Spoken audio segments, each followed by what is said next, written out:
और खुले तौर पर इसका ऐलान किया है, टकराओगे तो एजेंसीज हमारे साथ है, कुछ भी करोगे जेल में डाल देंगे, कर लो क्या करोगे, जो करना है कर लो। और जो करना है मैं करने के लिए कोई घर से नहीं निकलेगा, क्योंकि मेन स्ट्रीम मीडिया की पहुंच हमने देखा है और हम जानते हैं क्यों ये लोग घबराते थे हमारे कार्यक्रम से। गांव में लोग दरी बिछाकर देखते थे और इनको घबराहट होने लगी। आज नहीं कल राजा बूढ़ा हो जाएगा, तब तो गद्दी छोड़ देगा। नमस्कार, मैं कुमार श्याम।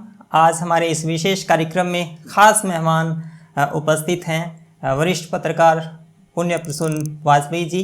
बहुप्रतीक्षित इंटरव्यू है, आपने लंबे समय से मांग की थी, तो सर ने आज हमें समय दिया है। स्वागत है सर, आपने वक्त दिया हमें। जी शुक्रिया। शुरुआत में एक सवाल से करूँगा कि आपने YouTube चैनल के अबाउट में अपने बारे में लिख रखा है कि पत्रकार, और अच्छा कम से कम लोग ऐसा कहते हैं। तो मेरा सवाल है कि इस दौर में आपको कोई पत्रकार कहता है तो हैरानी होती है या फिर सुकून का अनुभव होता है? पत्रकारिता को हम लोगों ने कोई प्रोफेशन के तौर पर तो लिया नहीं, और पत्रकारिता को कभी शायद जिंदगी जीने का जरिया भी नहीं बना। तो और हमारे ख्याल से लिखना पढ़ना शायद कॉलेज के दिनों से था। तो पत्रकार बन रहे हैं या पत्रकार हो रहे हैं या पत्रकार कहला रहे हैं, शायद हर वक्त में यह उस व्यवस्था और उस दौर के जो भी परिस्थितियां रहती हैं उसमें पत्रकार होता है। लेकिन मेरे ख्याल से पत्रकार शब्द गायब हो चला है, अब मीडिया शब्द आ गया है, क्योंकि पत्रकार इंडिविजुअल होता है और मीडिया जो है वह उस बाजार को रिप्रेजेंट करता है जो बाजार मुनाफे पर टिका हुआ है जी। पत्रकार जब आप किसी को कहते हैं तो वो मुनाफे पर नहीं टिका हुआ होता है। उसका काम शायद यह होता है कि जिन लोगों से वह जो भी संवाद बनाता है उसको सुनते हुए वो महसूस करते हैं, अरे हम भी तो यह सोच रहे थे, ऐसा हो रहा है। यानी दृष्टि जो होती है, जर्नलिस्ट की दृष्टि कहिए, या एक दौर में साहित्यकारों को लेकर भी ये चर्चा थी कि साहित्यकार और पत्रकार समाज के भीतर लगातार घुमक्कड़ी करने वाले ऐसे शख्स हैं जिन बातों का जिक्र वो करते हैं तो सामने वाला पढ़ने या सुनते समय ये मान लेता है कि हम ऐसा सोच रहे थे लेकिन हम कह नहीं पा रहे थे, इन्होंने उसको बोली दे दी है। तो मेरे ख्याल से पत्रकार और जो लिखा हुआ है आप उस पे ना जाइए, उस एक लाइन पे जाइएगा तो उसके ऊपर महात्मा गांधी जी भी है जिनका कहना था बोलो तभी जब उसका कोई महत्व हो। जी सर। अगला सवाल है सर कि हाल ही के सालों में आप देखेंगे कि मीडिया दो भागों में स्पष्ट रूप से बंट गया है। एक को तो विशेषण दे दिया गया है कि ये गोदी मीडिया है, दरअसल किसी की गोदी में खेलता है, और जो दूसरा खेमा है उसको दरअसल स्वतंत्र पत्रकारिता का विशेषण दिया गया है कि ये दरअसल स्वतंत्र पत्रकार हैं। तो मैं समझना चाहूँगा कि इस दौर में आपके मायने में स्वतंत्र पत्रकारिता क्या है? क्या एंटी बीजेपी हो जाना ही स्वतंत्र पत्रकारिता का मानक हो गया है? नहीं, मेरे ख्याल से यह सत्ता की शायद सबसे बड़ी सफलता है, और खास तौर से कहें तो मोदी सत्ता की यह सबसे बड़ी सफलता है कि उसने जर्नलिस्ट के क्षेत्र में भी यह इंगित कर दिया कि कुछ हमारे साथ हैं, कुछ हमारे विरोध में हैं। यानी जर्नलिज्म गायब हो गया एक झटके में, या तो आप सत्ता के साथ हैं या सत्ता का विरोध कर रहे हैं। हमें लगता है कि सत्ता चाहती है कि यह परिस्थिति बन जाए। इमरजेंसी के दौर में इंदिरा गांधी भी चाहती थी यह परिस्थिति बन जाए। जो मेरे पक्ष में लिख रहे हैं वो मेरे साथ खड़े हैं, या फिर जो विरोध में है उनको मैं जेल में डाल दूंगी। इस दौर में और मोदी काल में एक बड़ा अंतर यह है कि उस समय सब कुछ स्पष्ट था, लिखा हुआ था इंदिरा गांधी के काल में, लेकिन मौजूदा वक्त में यह लिखा हुआ कुछ भी नहीं है। तो हुआ क्या है इसमें कि एक्चुअली में जो परिभाषा जर्नलिज्म की रहे, जर्नलिस्ट की रहे, मीडिया की रहे, उसको कन्वर्ट कर दिया गया, उसको बदल दिया गया सत्तानुकूल या सत्ता विरोध में। तो आपका कोई भी काम अगर आप इस दिशा में ले जाते हैं कि इस देश के भीतर में संवैधानिक संस्थाएं खत्म हो गई है, तो आवाज आएगी आप सत्ता का विरोध कर रहे हैं। अगर आप कहेंगे इस देश के भीतर में डेवलपमेंट बड़ा तेजी से हो रहा है, तो वो कहेगा ये तो अरे सत्ता के साथ खड़ा है।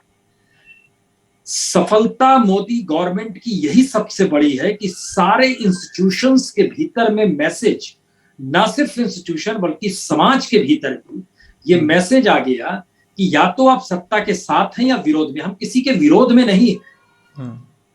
और जब हम कहते हैं हम विरोध में नहीं है, तो शायद बहुत कम लोग जानते होंगे, मनमोहन सिंह की इकोनॉमिक पॉलिसी को लेकर जब हमने विरोध करना शुरू किया, तो मनमोहन सिंह को बुलाना पड़ गया, और वह भी टेलीविजन मीडिया के लिए नहीं। हम भास्कर में लेख लिखा करते थे, श्रवण गर्ग उसके संपादक हुआ करते थे, हम काम कर रहे थे टेलीविजन में भी, लेकिन उस आर्टिकल का पैनापन जो था वह उस इकोनॉमी को दिखा रहा था कि दरअसल इस देश के भीतर में लोगों की भागीदारी उसकी अपनी इकोनॉमी से कैसे खत्म हो गई है। और अगर आप याद कीजिएगा, उस दौर में चले जाइएगा, तो राहुल गांधी का वो पर्चा फाड़ना, या फिर सोनिया गांधी द्वारा एक अपनी सलाहकार की टीम बना लेना जिसके जरिए उन्होंने मनरेगा को लेकर आए, या अलग अलग योजनाएं जो सोशल योजनाएं थी जो शायद मनमोहन सिंह नहीं चाहते थे, उस दौर के कंट्रडिक्शंस थे। तो सत्ता का क्या वाकई दो चेहरा हो सकता है? हमें लगता था नहीं हो सकता है। कोई भी कह रहा है सबका एक ही चेहरा है जो सत्ताधारी है। उस दौर में लेकिन ये कभी नहीं कहा गया कि आप मनमोहन सिंह के विरोधी हैं, या आप बीजेपी के साथ खड़े हैं, या आप कांग्रेस का समर्थन कर रहे हैं। ये नहीं कहा जाता था। इस दौर में जब ये कहा जाने लगा, तो हमें लगता है इसके पीछे बड़ी एक स्ट्रेटेजिकली एस्पेक्ट रही, क्योंकि सुप्रीम कोर्ट के जजमेंट भी अगर आप देखना शुरू कीजिएगा, तो जजेस को लेकर इस देश ने मान लिया ये जज सत्ता के साथ है, ये जज सत्ता के साथ नहीं है। सीबीआई डायरेक्टर को लीजिए, ईडी के इन्फोर्समेंट डायरेक्टर को लीजिए, सीवीसी को लीजिए, सीएजी को लीजिए, जितने भी, इवन इलेक्शन कमीशन को ले लीजिए, हर के बीच में इससे पहले ये सवाल जरूर उठता था कि दरअसल यह व्यक्ति सत्ता के लिए काम कर रहा है, लेकिन यह नहीं कहा जाता था कि आप सत्ता के साथ हैं या सत्ता के विरोध में। यह इसी दौर की देन है, और इतने माइन्यूटली इन लोगों ने इस पे काम किया है, जिसके बाद आपका भी ये सवाल निकल कर आता है कि जो लोग सत्ता के साथ हैं वो क्या गोदी मीडिया हैं, और जो सत्ता का विरोध कर रहे हैं क्या वो स्वतंत्र पत्रकार हैं? हमें लगता है पत्रकार पत्रकार ही होता है। वो स्वतंत्र पत्रकार, गोदी मीडिया, या इस एस्पेक्ट में हम नहीं देख पाते हैं। और संयोग ऐसा है कि मोदी काल के दौर में बीते 7 वर्ष में अगर आप एक एक पन्ने पलटना चाहेंगे, तो वाकई ये हमारे सामने किल्लत हो जाती है कि हम किन बातों को लेके उनकी पीठ ठोकते हैं। एक बार पीठ ठोकी थी हमने जब पाकिस्तान पे सर्जिकल स्ट्राइक हुआ था, हमने उस पर ट्वीट किया था, लेकिन उसकी उम्र भी बीतने के बाद वो किस तरीके से परिस्थिति लगने लगी, यह भी एक फैक्ट है। तो हम लोग पाकिस्तान पे हुए सर्जिकल स्ट्राइक या जो भी टेररिज्म को लेकर जो परिभाषा सत्ता गढ़ती है, उस तक हम लोग अभी नहीं पहुंच पाए, क्योंकि हम लोग चाहे अनचाहे देश के बाहर की परिस्थितियों से, नेशनलिज्म से ओतप्रोत रहते हैं। पहली बार उस सीमा को भी इस मौजूदा राजनीतिक सत्ता ने ढा दिया है। उसके लिए कोई मैटर नहीं करता है, और इसका सबसे बड़ा उदाहरण है जब अमेरिका में कहा गया अब की बार ट्रंप सरकार, और कहने वाले भारत के प्रधानमंत्री थे, तो हमें लगता है कि इस देश की फॉरेन पॉलिसी, इस देश की वर्ल्ड मार्केट के लिहाज से इकोनॉमिक रिफॉर्म की फिलॉसफी, और दुनिया भर में भारत को लेकर जो दुनिया का सबसे बड़ा लोकतांत्रिक देश है, वहां की अभिव्यक्ति के सवाल तक की परिभाषा को इस सरकार ने इस रूप में गढ़ना शुरू किया, या तो आप हमारे साथ या हमारे विरोध। यानी ना तो आप पत्रकार हैं, ना आप जज हैं, ना आप डायरेक्टर हैं, ना आप कॉन्स्टिट्यूशन को समझते हैं। कैसी परिस्थिति लाकर खड़ी कर दी गई इस देश के भीतर में। इन सालों में एक चीज तो स्पष्ट रूप से देखी जा सकती है कि जो मीडिया है, जो अपने आप में सरकार से सवाल पूछता है, उसको दबाने की कोशिश की गई, और इसके अध्याय आपसे जुड़े भी हैं। उसके बाद में एक वैकल्पिक मीडिया डिजिटल मीडिया के रूप में उभरता नजर आया, जिसमें अनेक पत्रकार यूट्यूब के सहारे उस खालीपन को पूरा करने की कोशिश करने की जद्दोजहद की। तो उस टीवी मीडिया में, उस डिजिटल मीडिया के भीतर जो फासला है ये कितना बड़ा है? क्या हम उसको विकल्प के रूप में देख सकते हैं डिजिटल मीडिया को, जब टीवी चैनलें जो पूरी पूंजी के आधार पर चलते हैं, ऐसे समय में एक विकल्प के रूप में डिजिटल मीडिया को या किसी भी रूप को सामने लाना कितना चुनौतीपूर्ण है? नहीं, हम इसे विकल्प नहीं मानते हैं। डिजिटल मीडिया या हम लोग जो सोशल मीडिया को जी रहे हैं, हम इसे भारत की सामाजिक आर्थिक परिप्रेक्ष्य में और भारत की राजनीतिक परिस्थितियों के भीतर हम इसको विकल्प नहीं मानते हैं। सिवाय इसके, इस देश के भीतर में मेन स्ट्रीम मीडिया बहुत बड़े खोखलेपन के साथ जी रहा है, ये एक सच है। लेकिन जरा कल्पना करने की शुरुआत कीजिए कि इस मीडिया का खोखलापन इस हद तक हो गया कि हमारे एक मित्र हैं जो संयोग से गवर्नमेंट ऑफ इंडिया में है और वो स्टैटिस्टिक्स डिपार्टमेंट में है। उनका कहना है कि इससे पहले क्या होता था कि जो डाटा आते थे उसमें सरकार कहती थी कि इन डाटा को आप इस रूप में प्रोजेक्ट कीजिए, कुछ को लो प्रोफाइल रखिए, कुछ को हाई प्रोफाइल रखिए। लेकिन आज की तारीख में ऐसी स्थिति आ गई कि कहा जाने लगा हम डाटा आपको भेज रहे हैं, अब आपको उसी डाटा के अनुरूप काम करना है। यानी पूरा रिसर्च, पूरी समझ झटके में गायब हो गई। तय हुआ, मान लीजिए दिल्ली में बैठकर, कि हमको ये डाटा देना है बेरोजगारी का, हमको ये डाटा देना है खुदकुशी का, हमको ये डाटा देना है किसी भी हालत में इस देश के भीतर में प्रोडक्शन ये हो रहा है। इस प्रोसेस में सरकार आ गई। ठीक इसी तरीके से अगर मीडिया के भीतर झांक कर देखिएगा तो मीडिया ने इस दौर में काम करना बंद कर दिया। सोशल मीडिया की उपलब्धि क्या है? सिर्फ इतनी भर है कि वो ग्राउंड जीरो पर पहुंच जाती है, सिर्फ इतनी भर है कि वो जानकारी देने लगती है, सिर्फ इतनी भर है कि वह उस डाटा तक को बताने लगती है कि ये डाटा गलत दिया जा रहा है। क्या है सोशल मीडिया की जरूरत? ये सारे तो एक्चुअल में जर्नलिस्ट और मीडिया का काम ही था। तो उसने आंखें बंद कर ली, हमने वहां से शुरुआत कर दी और इसको अल्टरनेटिव माना जाने लगा। लेकिन याद कीजिए, मनमोहन सिंह का दौर याद कीजिए या उससे पहले की परिस्थिति को, वाजपेयी जी के दौर को याद कीजिए। हमने तो उस दौर में भी जर्नलिज्म किया है जब देश के फाइनेंस मिनिस्टर के खिलाफ आरएसएस खड़ी हो गई और यशवंत सिन्हा को कुर्सी छोड़नी पड़ गई थी। स्वदेशी जागरण मंच खड़ा हो गया, दत्तोपंत टेंगड़ी खड़े हो गए, गोविंदाचार्य खड़े हो गए और यशवंत सिन्हा को नागपुर जाके माफी भी मांगनी पड़ी और कुर्सी भी छोड़नी पड़ी। अडवाणी जी ने कह दिया हमसे नहीं समझेगा, रिपोर्टिंग हो रही थी। लेकिन मान लीजिए अब के दौर में आ जाएगी, उसी परिस्थिति को लेकर आ जाएगी। अब अगर इसको मीडिया नहीं बताए, कुछ अगर चीजें चल रही है तो, और सोशल मीडिया इसको बताने लगे, तो सोशल मीडिया अल्टरनेटिव नहीं हुआ। सोशल मीडिया ने सिर्फ उस वैक्यूम को भरा है, जो वैक्यूम सूचना दे रहा था वो बंद कर दिया, जो क्रिटिकल था वो बंद हो गई, जो सवाल कर रहा था वो बंद हो गया।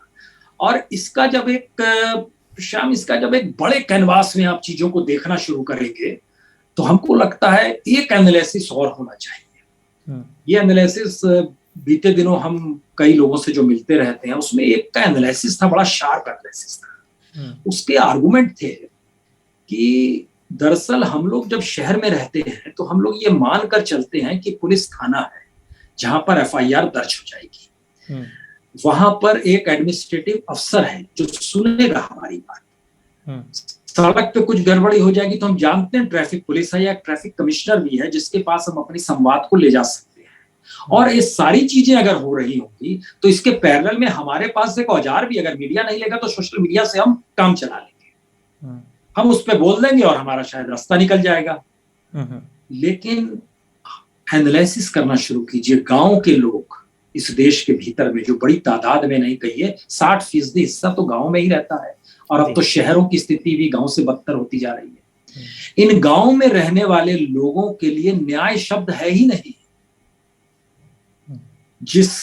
जब वहां का कोई दबंग किसी कमजोर तबके पर शोषण करता है, एक्सप्लॉइट करता है, उत्पीड़न करता है, मारपीट करता है, कुछ भी करता है,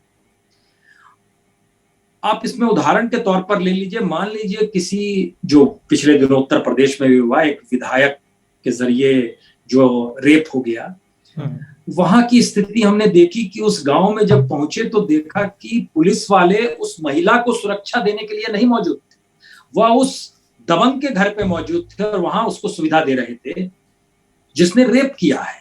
और जब ये सवाल आया कि आप लोगों को न्याय मिलना चाहिए, अगर आप उनसे सवाल हमने पूछ दिया आपको न्याय मिलना चाहिए, वो बोले न्याय क्या शब्द होता है, उनके लिए असंभव सी परिस्थिति थी। दरअसल गांव की जिंदगी और गांव के भीतर की असमानता, गांव के भीतर लोकतंत्र का ना होना, गांव के भीतर कॉन्स्टिट्यूशन का ना चलना, गांव के भीतर इंस्टीट्यूशंस का फेल होना, वो सारी चीजें इस दौर में उठकर शहर में आ गई और हमें आपको लगने लगा डेमोक्रेसी खतरे में है।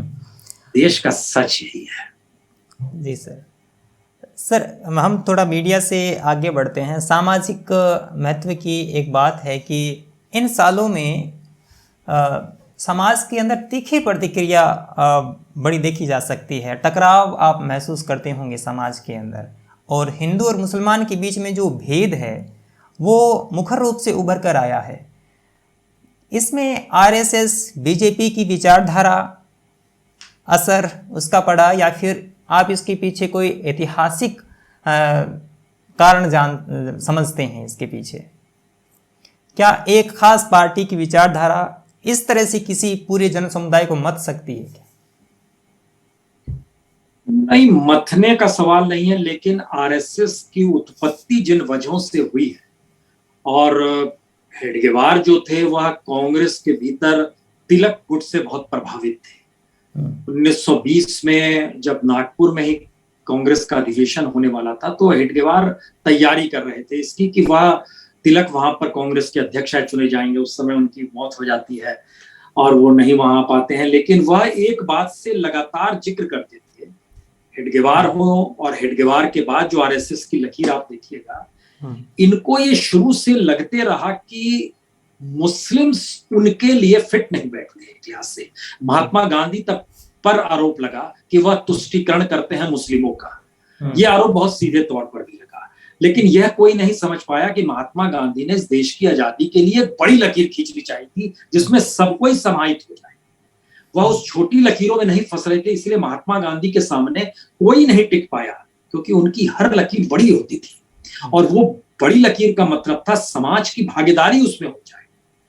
बाकी जगहों पर जो भी लकीर खींची जाती है उसमें समाज की भागीदारी आपको नजर नहीं आएगी। आरएसएस की ट्रेनिंग और आरएसएस से निकली हुई जनसंघ, फिर बीजेपी का बनना, अगर इस प्रोसेस को आप पढ़ना शुरू और समझना शुरू कीजिएगा तो धीरे धीरे सत्ता को पाने की जद्दोजहद में भारतीय समाज के भीतर के कंट्राडिक्शंस को किस रूप में पॉलिटिकल हथियार में कन्वर्ट कर दिया जाए, ये काम बहुत बारीकी से बीजेपी ने किया। इससे कतई इनकार शायद कोई नहीं कर सकता है। और हमें लगता है इसमें एक चीज और समझनी चाहिए, जब मंडल कमंडल का दौर था 89-90, याद कीजिए, उस दौर में बफोर्स को लेकर वीपी सिंह निकले, इधर मंडल कमंडल शुरू हो गया, सरकार वीपी सिंह की समर्थन देने वाले बीजेपी के लोग, और जब मंडल का जिक्र शुरू हुआ तो कमंडल का जिक्र शुरू होता है इसके ठीक समानांतर। और कमंडल के जरिए इन्होंने जब चीजों को परखना शुरू किया तो इनको एक झटके में लगा कि देश के भीतर अगर बाबरी मस्जिद का उस समय जिक्र था या फिर मुस्लिम को लेकर अगर हम यूनाइट कर सकते हैं हिंदुओं को और उनके भीतर यह असुरक्षा का हिस्सा डाल सकते हैं कि मुस्लिम्स हैं तो आपके लिए खतरा है, तो ये कोई मुश्किल काम नहीं है, ये बहुत इजी वर्क होता है। किसी को डरा देना और डराने के बाद इस बात को एहसास करा देना कि तुम हमारे साथ खड़े हो जाओ तो तुम्हारी रक्षा के लिए हम तैयार हैं। यही चीज धीरे धीरे अलग अलग डायमेंशंस के साथ अलग अलग स्टेट में इसके राजनीतिक प्रयोग हुए हैं। तो भारत के लोगों की जो न्यूनतम जरूरतें हैं वह भी अगर राजनीतिक सत्ता के रहमो करम पर जाकर टिक जाए, यानी इस देश के भीतर में कोई इंफ्रास्ट्रक्चर ऐसा बना नहीं जिसमें अगर आप हिंदू शब्द बोलें, मुस्लिम शब्द बोलें या जातियों के आधार पर चीजों को देखना बंद कर दें तो आपकी जिंदगी चल जाए। राजनीति ने बेहद महीन तरीके से इन परिस्थितियों को विकसित किया जिससे लोग उनके साथ जुड़ते चले जाएं और पॉलिटिकल हथियार के तौर पर मंडल ने इस देश के भीतर में यूपी और बिहार में झांकिएगा तो राजनीतिक दलों को जातियों के आधार पर खड़ा किया। अखिलेश यादव उसकी पहचान है, मायावती उसकी पहचान है, तेजस्वी यादव आज की तारीख में उसकी पहचान है, नीतीश कुमार उसकी पहचान है।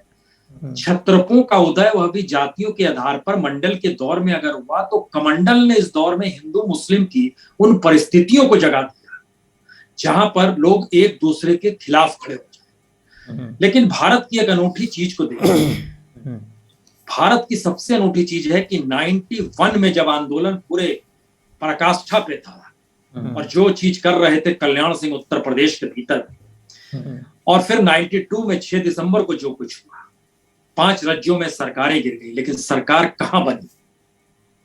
बीजेपी की सरकार सिर्फ राजस्थान में बनी, उत्तर प्रदेश में भी नहीं बन पाई, जबकि उत्तर प्रदेश ग्राउंड जीरो था। उसके बाद जब चुनाव हुए थे उत्तर प्रदेश में भी हार मिली थी, मध्य प्रदेश में भी हार मिली थी, राजस्थान में सरकार बन गई, भैरव सिंह शेखावत हुआ करते थे उस समय। तो चीज सामने है। ये सारी चीजें जब आप इनसे गुजरना शुरू करेंगे तो आज के वक्त में जब आप निकल कर आएंगे तो उससे पहले चीजें ये पॉलिटिकल हथियार थी, चुनावी हथियार थी, लेकिन इसका प्रयोग खुलकर नहीं होता था। एक भय होता था कि सुप्रीम कोर्ट है, एक भय होता था कि कॉन्स्टिट्यूशन है, एक भय होता था कि इस देश में संविधान के मुताबिक कानून का राज है। लेकिन आज जब हम आपके साथ बैठकर बातचीत कर रहे हैं, सारी ट्रांसपेरेंसी खत्म हो गई। वो सारी ट्रांसपेरेंसी उस दौर की जो थी वह खत्म हो गई और एक नई ट्रांसपेरेंसी का जन्म हुआ जिसमें सारे काम आपको खुल्लम खुल्ला करने हैं। यानी ये बताना है कि हम ये कर रहे हैं। इस बात का एहसास हर उस तबके को होना चाहिए कि सरकार चाहती है कि कानून का राज ना हो। लिंचिंग के पूरे प्रोसेस से गुजर जाइए, धर्मांतरण के पूरे प्रक्रिया से गुजर जाइए, लव जिहाद की स्थितियों को देख लीजिए। हर चीज को लेकर इस देश के भीतर में कानून है, लेकिन कानून का जिक्र कोई स्टेट नहीं करता है और काउंटर में दूसरी पॉलिटिकल पार्टी भी नहीं करती है। क्योंकि जैसे ही आप कानून का जिक्र करेंगे वैसे ही आपको उतनी मेहनत मशक्कत करनी होगी इस देश के लोगों के लिए, जो आपके वोटर हैं, उनको उनका हक उस संविधान के मुताबिक दिलाना होगा जिसमें असमानता ना हो, जिसमें सबको काम मिल जाए, इंफ्रास्ट्रक्चर सबके अनुकूल बराबर हो। और ये आसान है किसी को भी बहकाना, फुसलाना, कानून का जिक्र ना करना और खुद को ही कानून मान लेना, लेकिन मौजूदा सत्ता ने इसमें और कमाल का काम किया। उसने खुद को ही एक लिहाज से कानून बना दिया है। वो जिसे चाहेगा, जिस रूप में चाहेगा उसे सजा हो जाए, जिस रूप में चाहेगा और जिस तरीके से चाहेगा उसको जेल से भी बाहर आ जाना पड़ेगा। सजा एक या अपराध एक सरीखा भी क्यों ना, लेकिन फिर भी ये परिस्थिति है। तो मेरे ख्याल से कोई हिस्टोरिक परिप्रेक्ष्य नहीं है। भारत का जो पूरा पॉलिटिकल सिस्टम है, जो हमारे इलेक्टोरल प्रोसेस पे है, उसको हम लोगों ने लोकतंत्र मान लिया था और मान लिया था कि हमने आपने वोट दिया, नुमाइंदे को चुन लिया, वो पार्लियामेंट में पहुंच गया, लोकतंत्र का मंदिर संसद है और बस यही तो डेमोक्रेसी है, और क्या है। आपने सर लिंचिंग का जिक्र किया और इससे ही जुड़ा सवाल मेरा अगला है कि एक खेमा जो अपने आप को उदारवादी कहता है, सेकुलर कहता है, मानवतावादी कहता है और मानवाधिकारों की जो ध्वजा है वो अपने हाथों में एक तरह से वो लिए फिरता है। और मैं महसूस करता हूँ, और ये प्रश्न मैंने इसलिए आपसे पूछना चाहा कि आप दरअसल इस बात को हमें समझा पाएँ, दर्शकों को समझा पाएँ कि जब पीड़ित मुसलमान हो और हिंदू वहाँ पर हमलावर हो तो यह जो वर्ग है, ख़ास वर्ग है, इसकी तरफ से तीखी प्रतिक्रिया आती है। ट्विटर पर बड़े स्तर पर आउटरीच होता है और बिना किसी तथ्य की पड़ताल किए, बिना किसी पुख्ता जानकारी के पहले ही दरअसल कि राम के नाम पर पीटा गया और हिंदुत्ववादी गुंडों ने दरअसल ये किया। कुछ नेता हैं, कुछ पत्रकार हैं, दरअसल उन्हें किसी की आवश्यकता नहीं है, वो दोनों नाम देख लेते हैं। अगर इसी घटना को अगर हम दूसरे रूप में देखें कि वहाँ पर अगर हिंदू पीड़ित हो और मुसलमान अगर हमलावर हो तो इसकी तलाश की जाएगी कि दरअसल इस मामले को धार्मिक एंगल न देकर दरअसल आपसी मामला करार देके सोशल मीडिया पर प्रसारित किया जाए। ये एक स्थिति है सोशल मीडिया की। तो मैं बस सिर्फ ये जानना चाहता हूं कि दरअसल हम एक वर्ग की जो कट्टरता है, आक्रामकता है, उसको लेकर काफ़ी सचेत हैं, उसकी कड़ी आलोचना करते हैं, और जो दूसरा वर्ग है, मुसलमान है, इस्लाम के प्रति ये जो उदारवादियों की नाभिनालबद्ध रिश्ता है, इसको कैसे देखें? क्या यह एक टकराव का कारण नहीं हो सकता? क्या यह एक दुविधा हमारे सामने पैदा नहीं हो रही? नहीं, हमें नहीं लगता है इसमें कोई दुविधा की बात है। एक घटना बतला देते हैं आपको कि जब 2019 के चुनाव हो रहे थे तो आरएसएस से जुड़े हुए हैं एक इंद्रेश जी। तो इंद्रेश जी ने मुस्लिम इंटेलेक्चुअल क्लास जो थी उसको बुलाया और उनसे पूछा कि आप क्या चाहते हैं। तो वो लोग खड़े हुए, उन्होंने सबने बताना शुरू किया कि देखिए, उस हिंदू की बस्ती में सारी सुविधाएं हैं, वहां पर पानी भी आता है नल से, वहां बिजली भी रहती है, हमारे पास नहीं रहती है। उस फला हिंदू की बस्ती में ये है, हमारे यहाँ नहीं है। तो इंद्रेश जी ने कहा उनसे कि आप ऐसे नागरिक क्यों नहीं सोचते हैं? आप बार बार ये जब हिंदू बोल रहे हैं तो इसका मतलब ये है कि आपने अपने आप को नागरिक नहीं माना, आप खुद को मुसलमान मान रहे हैं। एक आईएएस थे वहां पर बैठे हुए, जो पूर्व आईएएस थे, उन्होंने वहां पर सवाल खड़ा किया नहीं किया, लेकिन हम चूंकि उसकी रिपोर्टिंग कर रहे थे तो उस मीटिंग के बाद जब उनसे मुलाकात हुई तो बातचीत शुरू हुई, तो उन्होंने बोला कि देखिए, ऐसे सवाल थे जिसमें उनका तर्क तो सही था कि भाई हम लोग मुसलमान होके क्यों सोचते हैं, नागरिक होके क्यों नहीं सोच पाते। हमको काउंटर करने का मौका आरएसएस के लोगों से भी मिला। हमने बोला भाई उस मीटिंग में क्या हुआ? तो उन्होंने बोला हमने समझाने की कोशिश की कि आप लोग एज ए सिटीजन अपने सवालों को उठाइए, एज ए मुसलमान ना उठाइए। तो हमने उनसे कहा कि आपने उनको जो निमंत्रण दिया एज ए सिटीजन दिया या एज ए मुसलमान दिया? क्योंकि उसमें तो सारे मुस्लिम ही थे जो इंटेलेक्चुअल क्लास थे, उनको देने की क्या जरूरत थी? इस देश के भीतर में बहुत सारी बस्तियां, बहुत सारे प्रॉब्लम्स है, सबको बुलाते एक साथ अगर मीटिंग ही करनी थी। स्पेशली आपने मुसलमानों को ही चूज क्यों किया? खैर, इसका कोई जवाब नहीं था।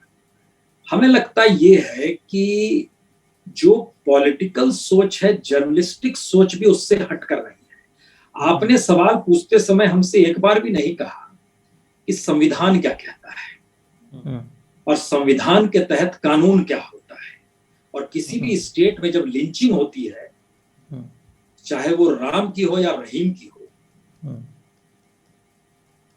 उस पर कानून लागू होना चाहिए। उसमें राम रहीम शब्द कहां से आ गया?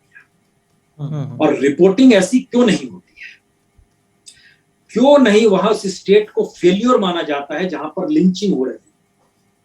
चाहे वो राजस्थान का सवाल हो, चाहे दिल्ली से सटे हुए गाजियाबाद का इलाका। आपने कहीं पर मेन स्ट्रीम मीडिया या सोशल मीडिया के भीतर इस सवाल को उठते हुए देखा कि रूल ऑफ लॉ होना चाहिए, और रूल ऑफ लॉ उस स्टेट में नहीं है तो मुख्यमंत्री को इस्तीफा दे देना चाहिए, क्योंकि वहां पर इस रूप में लिंचिंग हुई है XYZ की, और उस लिंचिंग के जिम्मेदार यही मुख्यमंत्री हैं जो कहते हैं संविधान की शपथ लेने के बाद मैं संविधान को अक्षरता पालन करूंगा। और अगर ये फेल है तो हमारा नजरिया इस दौर में, जो आपने पहला सवाल किया था कि सत्ता के साथ और सत्ता के खिलाफ, इसी महीन लकीर को इसी रूप में डेवलप किया जाता है कि आपकी नजर में या तो वो मुसलमान हो या वो हिंदू, या तो वो दलित हो या वो यादव, या वो अति पिछड़ा हो। आप इसी दृष्टि से, हमारा कहना है कि उस समुदाय विशेष से जुड़ी हुई मुश्किल चीजें जो है उसको लेकर उस समुदाय के भीतर तो ये सवाल आप खड़ा कर सकते हैं, लेकिन जब रूल ऑफ लॉ का चक्कर है स्टेट के भीतर में, जो पूरा का पूरा धर्मांतरण, पूरा लिंचिंग, पूरा लव जिहाद, ये रूल ऑफ लॉ का चक्कर था इस देश के भीतर में, लेकिन कभी भी कानून का जिक्र नहीं किया गया। हास्यास्पद पद स्थिति यह है कि सुप्रीम कोर्ट के भीतर तक में और हाई कोर्ट के भीतर तक में सिर्फ 2 मौके ऐसे आए जब रूल ऑफ लॉ का जिक्र किया गया, अन्यथा वही शब्द जो आपके सवाल थे, जब हिंदू होता है तब क्या सोचा जाता है और जब मुसलमान होता है तब क्या सोचा जाता है। यह एक सवाल है, क्योंकि जब आप इस प्रोसेस से आगे निकलेंगे, तब आप जब हिंदू मुस्लिम कहेंगे तो शायद आप इस देश के भीतर की उस यूनिटी को भी दोबारा जोड़ सकते हैं, जिसको पॉलिटिकली बांट दिया गया, या फिर उस यूनिटी की बढ़ती हुई स्थितियों को दिखला सकते हैं अपनी रिपोर्टिंग में? ये क्यों हो रहा है?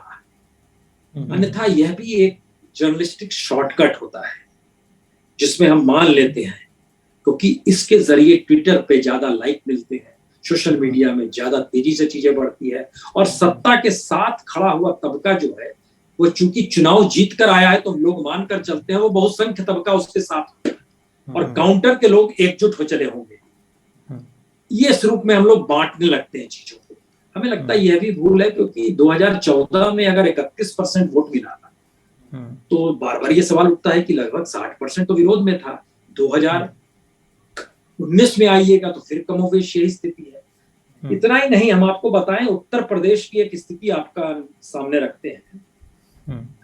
उत्तर प्रदेश में 2017 में बीजेपी ने 320-24 सीटें जीती हैं, लेकिन क्या ये कोई कल्पना कर सकता है कि उत्तर प्रदेश जैसे राज्य में जितनी वोट बीजेपी को मिले उससे 1.5 गुना ज्यादा लोगों ने वोट ही नहीं डाला। 3.5 करोड़ वोट बीजेपी को मिले और 5.5 करोड़ लोगों ने वोट ही नहीं डाला। वो कौन लोग थे? यादव तो नहीं हो सकते हैं, मुसलमान भी नहीं हो सकते हैं, दलित भी नहीं हो सकते हैं। ये सब लोग तो वोट डालते हैं 100%, क्योंकि जर्नलिज्म यही इजाजत बोलता है, कहता है। हमने ये कोशिश ही नहीं की वो 5.5 करोड़ लोग कौन थे, और इतने ही लोग 2012 के इलेक्शन में भी थे। इसी तरीके से जब हम बंगाल में तो 80-85% तक गया चुनाव में परसेंटेज हुआ, लेकिन यहाँ क्यों 60% के ऊपर नहीं जा पाता है यूपी के भीतर में? ये कौन लोग है? क्या ये नागरिक नहीं है? इसमें कोई हिंदू मुस्लिम नहीं है, कोई यादव नहीं है, क्या है ये? जाट नहीं है क्या? अगर सब कुछ है और सब कुछ इस स्थिति में चल रहा है कि लोग वाकई मान रहे हैं कि जो वोट नहीं डालते हैं वो उस डेमोक्रेसी का इंतजार कर रहे हैं, कभी डेमोक्रेसी तो आएगी इस देश के भीतर में, क्योंकि इस डेमोक्रेसी को तो पॉलिटिक्स ने हड़प लिया है और चुनाव ने तो इसको हथियार बना लिया है अपना। अगला सवाल से पहले एक चीज और आपको जानकारी देते हैं। किसी भी चुनावी मैनिफेस्टो में एक लाइन आप लिखी हुई हमको दिखा दीजिए जो कॉन्स्टिट्यूशन में इस देश के सिटीजन के बारे में ना लिखी गई। लेकिन संविधान लागू नहीं करेंगे, लेकिन चुनाव जीतने के बाद मैनिफेस्टो लागू कर देंगे। इतना बड़ा भ्रम और इतना बड़ा धोखा। सर, आपका एक वीडियो देखा, सामने यूपी के चुनाव हैं, उसके बाद में 2024 है और देश के अंदर एक महत्वपूर्ण घटना घट रही है। इसी बीच किसान आंदोलन, आप वहाँ पर ग्राउंड जीरो पर भी थे और सरकार उसके प्रति बिल्कुल उदासीन है। तो आगे चुनाव है, बंगाल में भी किसान आंदोलन के नेताओं ने प्रचार किया था। तो क्या ये आंदोलन अपने आप में कुछ लेकर खड़ा होगा? क्या इसका कोई राजनीतिक महत्व आगे आपको नजर आ रहा है, चाहे यूपी चुनाव हो चाहे आगे लोकसभा चुनाव हो? देखिए, ये दोनों चीज मिली हुई है कि क्या इसका आने वाले वक्त में महत्व होगा या ये सिर्फ एक ऐसा आंदोलन है जो अपनी उम्र को जी रहा है, हर बीतते दिन के साथ उस उम्र को जी रहा है कि एक दिन और हम बढ़ गए। देश के भीतर में इतना बड़ा आंदोलन, दुनिया के भीतर में इतना लंबा आंदोलन कभी नहीं हुआ है। 7 महीने बीत चुके हैं, ऐसा आंदोलन कभी नहीं हुआ जो इतना लंबा चले। लेकिन इसका एक दूसरा पक्ष है। यह आंदोलन शुरू कहां से हुआ था? पंजाब और हरियाणा से शुरू हुआ था। उसमें छिटपुट भागीदारी पश्चिमी उत्तर प्रदेश की थी और पॉलिटिकल नेताओं की आवाजाही इन्होंने बंद कर रखी थी। और ये आंदोलन की सबसे बड़ी ताकत थी कि आंदोलन अपने लोगों के भरोसे लगातार चल रहा था। लेकिन इस आंदोलन ने एक बात महसूस की कि इस सरकार को गिराना है अब आंदोलन का एक बड़ा काम हो गया है। बंगाल में ये नजर भी आया, इससे भी कतई इनकार नहीं है। और ये फैक्ट भी है कि जब तक आप इस सरकार को गिराएंगे नहीं, तब तक जिन कानूनों का विरोध आप कर रहे हैं उस पर पार्लियामेंट में अगली मुहर कैसे लगेगी? नहीं लगेगी। लेकिन सवाल फिर एक नया आता है कि आज की तारीख में देखिए, कंट्रडिक्शंस का लाभ सत्ता हमेशा उठाती है। शरद पवार भी इस देश के एग्रीकल्चर मिनिस्टर रहे हुए हर कोई जानता है, और शरद पवार के एग्रीकल्चर मिनिस्टर रहने के दौरान पार्लियामेंट के भीतर ही विपक्ष की नेता के तौर पर सुषमा स्वराज ने क्या क्या कहा और सच ही कहा, और वही सुषमा स्वराज ने मंडी को भी महत्वपूर्ण माना था। किसानों के लिए मंडी का होना और बिचौलियों का होना कितना महत्वपूर्ण है यह भी माना था। हम ये देख रहे हैं पहली बार कि भारत की चुनावी राजनीति का तरीका बदल गया है। अगर आप आज भी ये सोचते हैं कि पार्लियामेंट लोकतंत्र का मंदिर है तो फिर आप भ्रम में जी रहे हैं, क्योंकि जिस पार्लियामेंट के भीतर किसानों को लेकर जब विधेयक लाया गया और कानून बनाने की दिशा में बढ़ा तो क्यों नहीं वोटिंग हुई, और राज्यसभा का नजारा सबकी आंखों के सामने है। ऐसे बहुत सारे सवाल पार्लियामेंट के भीतर आपको देखने को मिलेंगे कि उस पार्लियामेंट ने सत्ता के लिए ही सिर्फ काम करना शुरू कर दिया और बहुमत इतना ज्यादा इस रूप में था कि वहां पर कोई कुछ कह नहीं सकता है। लेकिन अगला सवाल आपके दिमाग में तुरंत आना चाहिए, राजीव गांधी को भी तो इतना ही बहुमत था, इससे ज्यादा बहुमत था, लेकिन बफोर्स का मसला तो खूब उछला है पार्लियामेंट के भीतर। सीबीआई ने खूब काम किया है, मीडिया ने खूब काम किया है।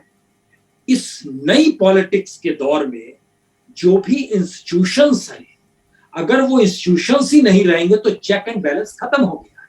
और इस चेक एंड बैलेंस करने की स्थिति में मीडिया भी है, जुडिशरी भी है, पार्लियामेंट भी है। अब इस प्रक्रिया में यह आंदोलन राजनीतिक रास्ते तलाश रहा है।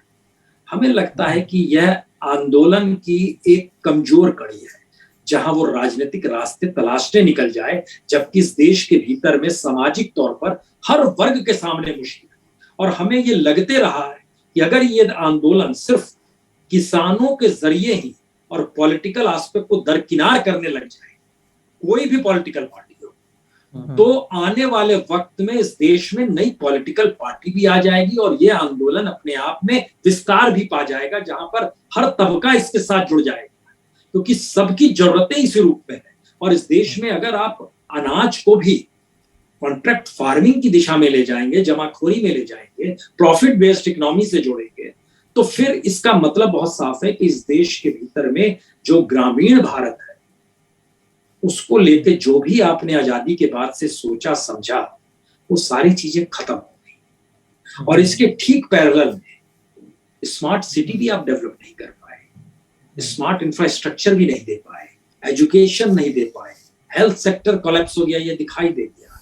तो इसका मतलब है कि एक नए भारत को बनाने की दिशा में यह आंदोलन बढ़ सकता है, लेकिन जैसे ही ये राजनीति की दिशा में अपने आप को मोड़ता है, वैसे ही इस आंदोलन को राजनीति के पीछे आकर खड़ा होना होगा, या फिर इसको ढाल पॉलिटिकल पार्टीज बनाएगी जिन्होंने अपने वक्त में भी किसानों के लिए कुछ नहीं किया।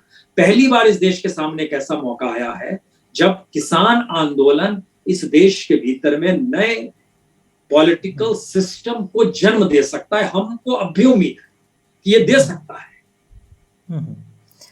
जो बीजेपी पार्टी है वो जो चल रही है किसी एक व्यक्ति के चेहरे पर, वो नरेंद्र मोदी के चेहरे पर, उस चेहरे के पीछे ही इस आंदोलन को ढंकने की भी कोशिश की गई। बंगाल में उसी चेहरे पर लड़ा गया। मुमकिन है कि यूपी में भी मोदी जी के चेहरे पर ही चुनाव लड़ा जाए और उनको लगेगा कि इस चेहरे के इर्द गिर्द जो तिलिस्म बना है उसी के सारे हम जीत जाएंगे।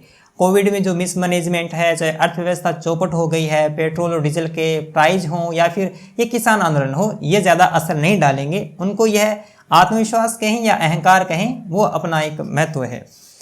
देश के लिए विपक्ष की क्या प्राथमिकताएं हैं? क्या केवल उन्हें मोदी को हटा देना है? मोदी को हटा देने से सिर्फ देश के अंदर बांसुरी बज जाएगी चैन की, या फिर विपक्ष के पास कोई विजन है इस देश के सामने रखने के लिए कि हाँ आप मोदी को रिजेक्ट कर सकते हैं इस बिना पर?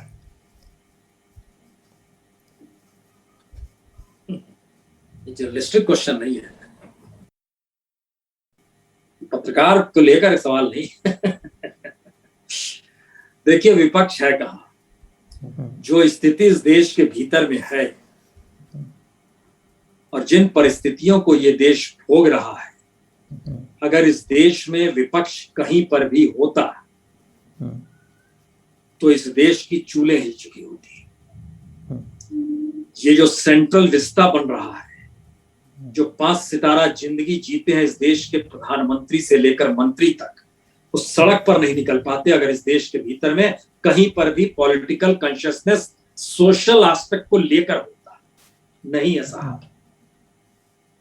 इसीलिए ये पूरा का पूरा जो आप अल्टरनेटिव खोज रहे हैं, इसके भीतर इतना बड़ा वैक्यूम है कि ये लोग सोच रहे हैं आज नहीं कल राजा बूढ़ा हो जाएगा, तब तो गद्दी छोड़ देगा।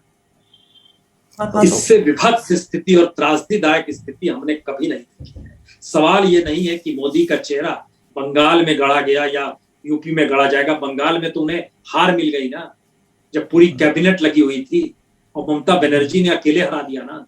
तो क्या ममता बनर्जी को आप प्रधानमंत्री बना देंगे? पूछिए किसी भी पॉलिटिकल पार्टी से, संभव है क्या? या कल को उत्तर प्रदेश में हार मिल जाए तो क्या जो जीतेगा उसको आप प्राइम मिनिस्टर बना देंगे? नहीं बना पाएंगे। इसका मतलब यह है कि भारत की लोकतांत्रिक चुनावी परिस्थितियों के जो अपने अंतर विरोध हैं, उसी अंतर विरोध का लाभ हर कोई उठा रहा है। मोदी सत्ता की खासियत यह है कि उसने तमाम पर्दे हटा दिए हैं और खुले तौर पर इसका ऐलान किया है, टकराओगे तो एजेंसीज हमारे साथ है, कुछ भी करोगे जेल में डाल देंगे, कर लो क्या करोगे, जो करना है कर लो, और जो करना है मैं करने के लिए कोई घर से नहीं निकलेगा। इस तमाम पॉलिटिकल पार्टीज में जब आप नाम लेना शुरू कीजिएगा, करप्शन हर के कांधे पर सवार है, क्योंकि इस देश का पूरा पॉलिटिकल सिस्टम में आप बिना करप्ट हुए, बिना ब्लैक मनी के ऑर्गेनाइजेशन नहीं रख सकते हैं, इतनी ईमानदारी नहीं है। हम एक लाइन यहां पर और कहेंगे, केजरीवाल भी खड़े हुए, लोकपाल और जन लोकपाल को लेकर खड़े हुए, लेकिन उनके तेवर भी कैसे ढीले पड़े और क्यों पड़े, यह भी किसी से छुपा हुआ नहीं है। यह भी उसी राजनीतिक धारा में चल पड़े, क्योंकि राजनीति को बदलने की परिस्थितियां उनके साथ नहीं जुड़ पाई, क्योंकि जो उस दौर का पूरा समाज जुटा था उसमें वो सत्ता से भागीदारी जनता को नहीं दे सकते थे। तो बाकी लोग जो इससे बरसों बरस से सत्ता में आते चले आए हैं, उनके ऊपर जो भी बैग एंड बैगेज है उसको इससे पहले धमकी देकर निपटाया जाता था। अब तो धमकी देना दूर की बात है, अब तो सीधे उठवा लेने वाली परिस्थिति आ गई है। तो आप फिर भी डेमोक्रेसी और पॉलिटिकल प्रोसेस को खोज रहे हैं इस देश के भीतर में। ये पॉलिटिकल नेताओं की जो पूरी फौज है उसमें आप किसी का नाम ले लीजिए, चाहे उसमें आप दिल्ली में बैठकर बात करने वाले शरद पवार जी का नाम ले लीजिए, चाहे कांग्रेस के भीतर से निकलने वाले G23 का नाम ले लीजिए, चाहे तमाम छत्रपों का नाम ले लीजिए, इनकी कोई क्वालिटी तो आप बता दो हमें, तब इनकी नेगेटिविटी हम आपको बता दें। यही वो परिस्थिति है जो इनके भीतर नैतिक बल ही नहीं है। नैतिक बल जो किसान आंदोलन इससे पहले सवाल में आपने जिक्र किया, वहां से पैदा होना था, और वो पैदा होगा या नहीं होगा हम नहीं कह सकते, लेकिन एक उम्मीद इस देश के भीतर इसलिए है क्योंकि हमारा पूरा सोशल इकोनॉमिक एस्पेक्ट चरमरा चुका है, देश दशकों पीछे चला गया है। तो ये एक स्थिति इस देश के भीतर की, और उसमें अगर आप सोच रहे हैं कि कोई पॉलिटिकल पार्टी कुछ करेगी, हमें किसी में दम नहीं लगता है। विपक्ष जनता ही निभाएगी। और उत्तर प्रदेश में एक चीज और जानकारी दे दी, पंचायत के चुनाव हुए, पंचायत सदस्यों के चुनाव, उसमें अखिलेश यादव ताल ठोकते रह गए, हम जीत गए। वो नहीं जीते, बीजेपी को हराया गया, बीजेपी को जनता ने हराया। लेकिन जनता अभी भी पॉलिटिकल तौर पे पॉलिटिकल पार्टी खड़ा कर पाने की स्थिति में नहीं आ पा रही है। जिस दिन वो आ जाएगी, कि ठीक वैसे ही है, जिस दिन कोई एक ऐसा चैनल इस देश में खड़ा हो जाएगा जो जनता के साथ जुड़ जाएगा और इस देश का सच बताने निकल पड़ेगा, तो इस सोशल मीडिया धरा का धरा रह जाएगा। कोई मतलब नहीं रहेगा इस सोशल मीडिया का, क्योंकि मेन स्ट्रीम मीडिया की पहुंच हमने देखा है और हम जानते हैं क्यों ये लोग घबराते थे हमारे कार्यक्रम से। गांव में लोग दरी बिछाकर देखते थे और इनको घबराहट होने लगी। अगर मैसेज इस तरीके से घर घर पहुंचने लगा कि देश के भीतर क्या हो रहा है, तो फिर तो मुश्किल हो जाएगी। असल मुश्किल यही थी।